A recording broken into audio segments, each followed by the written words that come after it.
face nothing.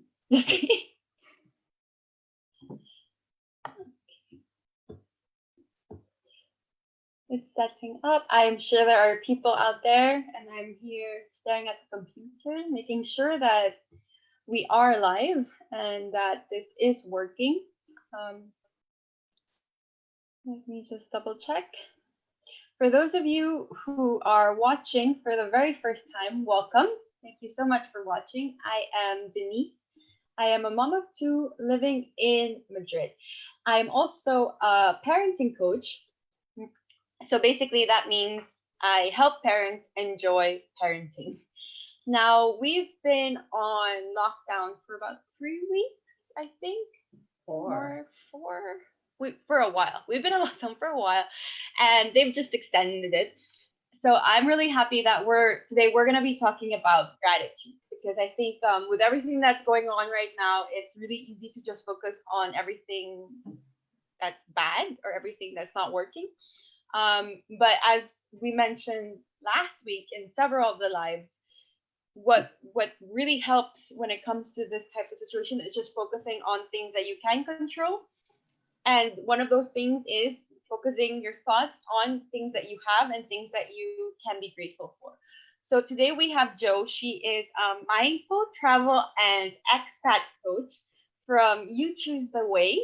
And so she's going to tell us a little bit more about gratitude, why it's important, and how we can practice it in our everyday lives. So, hi, Jo. Hello. Hi, Denise. Thanks for having me. So yes, before I jump into my gratitude explanation. So yes, like Denise said, I'm a mindful travel and expat coach. I help those who travel, and even those who, well, as no one can travel right now, those who potentially live abroad or in lockdown abroad, far from their people, far from their world, find joy, happiness, well-being, fulfillment in their lives overseas. Oh, I just remembered. Sorry, Jo. Before you go into your talk, I'd like to ask, for everyone who is watching right now, outside of having this time with your family, what is one thing that you're grateful for? Okay, please share it in the comments. Okay, because Jo and I would love to hear what's going on and what you're grateful for right now. So, Jo, again, why do we even have to be grateful? Yeah, I think that more than ever, this is a super important question. And I feel like it's a shame, because gratitude is one of those words that I think gets thrown around, and its meaning and its value is a bit like, how do you say, like, it's lost a bit in its usage. But I think gratitude, the purpose of gratitude for me is this. I think that if we don't consciously pay attention to our thoughts, oftentimes they naturally tend towards the negativity. So there's this negativity bias. This is just naturally how our minds work. And then in a time of crisis or complication, especially like what we're living now, more than ever, it can feel just like really automatic for us to grasp onto the negative stuff. There's a lot of negative news. There's a lot of uncertainty. There's a lot of fear. There's a lot of negative emotions, which are totally normal in a time like this. And I think there's nothing wrong with those feelings being there, and that's totally okay for them to be there. But by practicing something like gratitude, you train your mind to also focus on the positive. So the more that you develop so for me, gratitude is like a muscle, and you work it and you work it out. And the more that you work it out, the more that your mind naturally tends towards positive things in your life. Because realistically, I don't know about the network of people that are following you, but most of us are still pretty lucky, considering I know that some people are maybe sick, and God forbid, some people might have family members who are in not good conditions, and that is a very big shame. But a lot of us do have pretty good context. We have homes, we have food, we have family, we have love, we have healthcare, and there's so many things that we can be focusing our attention on. But just because of the habit of focusing on the negative stuff, we just let that kind of cycle through. And so by practicing gratitude, ideally on a daily basis, you kind of reprogram your mind to little by little get used to noticing the beautiful things that you have in your life and the things that you should be appreciative of. Mm-hmm.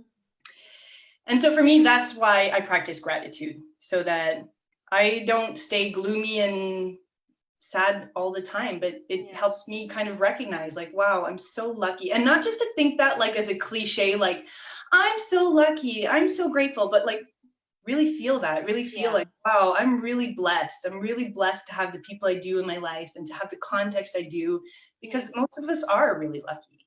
Yeah.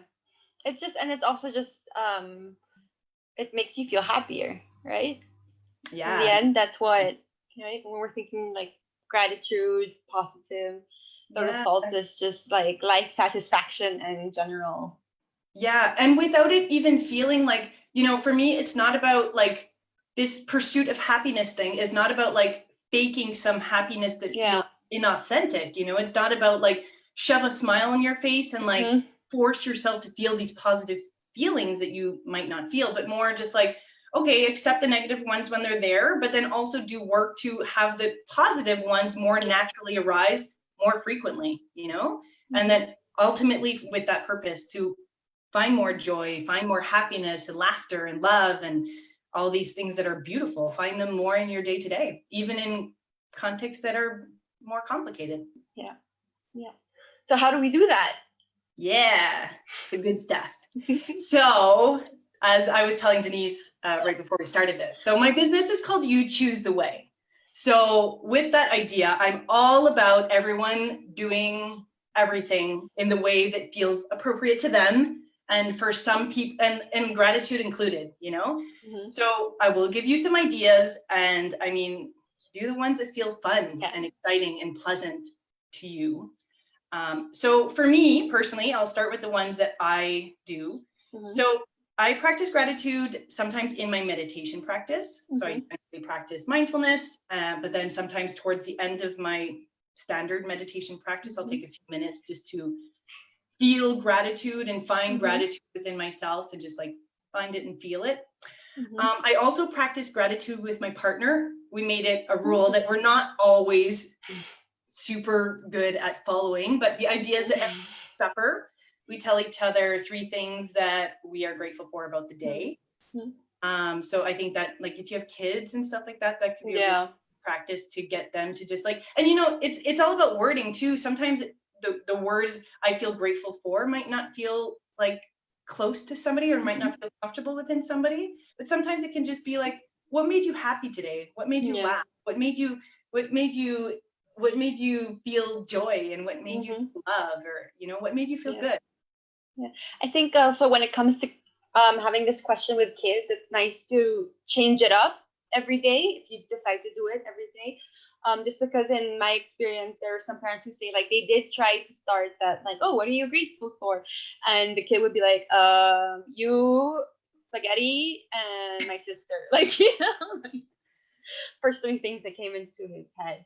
So so it's nice also that it doesn't have to be that specific question, right? That you can find other ways to phrase it. Yeah. And I think there's even apps as well. I don't use gratitude apps, but there are apps that you can use to kind of make that habit, because just like anything, it's just about making it a habit. And once you make it a habit, then this will happen just kind of naturally.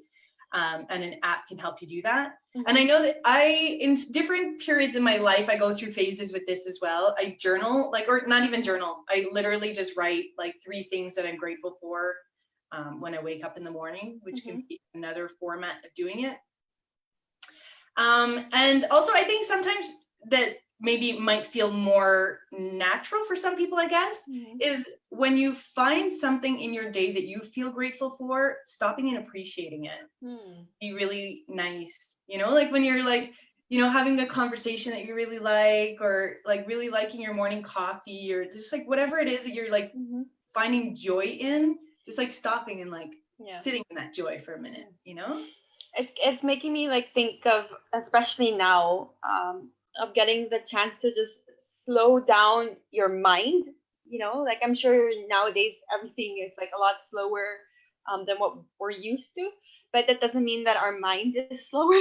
Mm. So like you saying that, it kind of just reminds you of just like kind of like there, like slowing down your mind so you're actually able to be present and aware of like right now you are actually feeling happy, Mm-hmm. and Yeah. then being grateful for feeling that way. It's kind of like a Yeah. Yeah.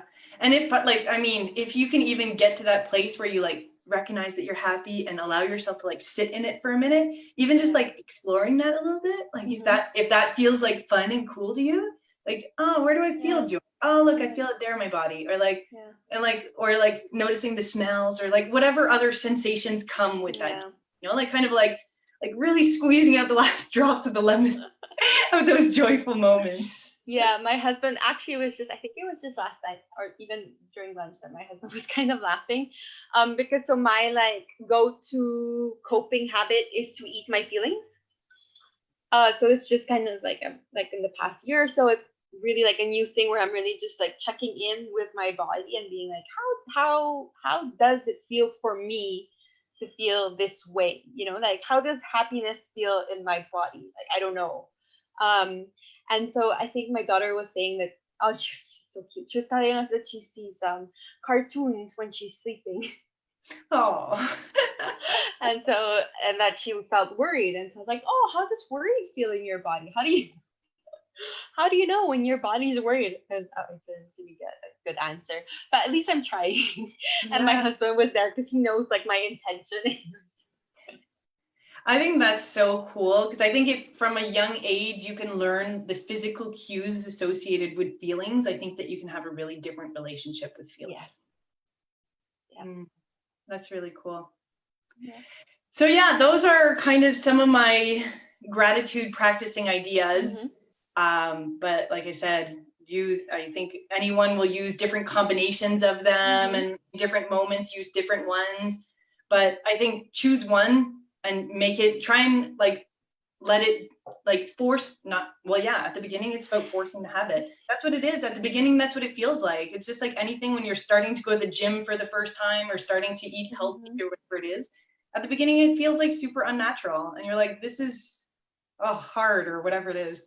And Yeah. then you do it and the muscle starts feeling stronger and stronger and you're like, oh, look at that, I'm like able to notice nice things more often, Mm-hmm. and then Mm-hmm. it becomes easier for that habit to be sustained. Yeah, yeah. I think it's helpful also to think like just choose one, right? And it Yeah. doesn't even have to be a big one. Like if you decide to choose to like write down three things that you're grateful for, and you realize that three things is like just the fact that it's three makes you think like, oh, I can't even think of three. Oops, sorry. Oops, sorry.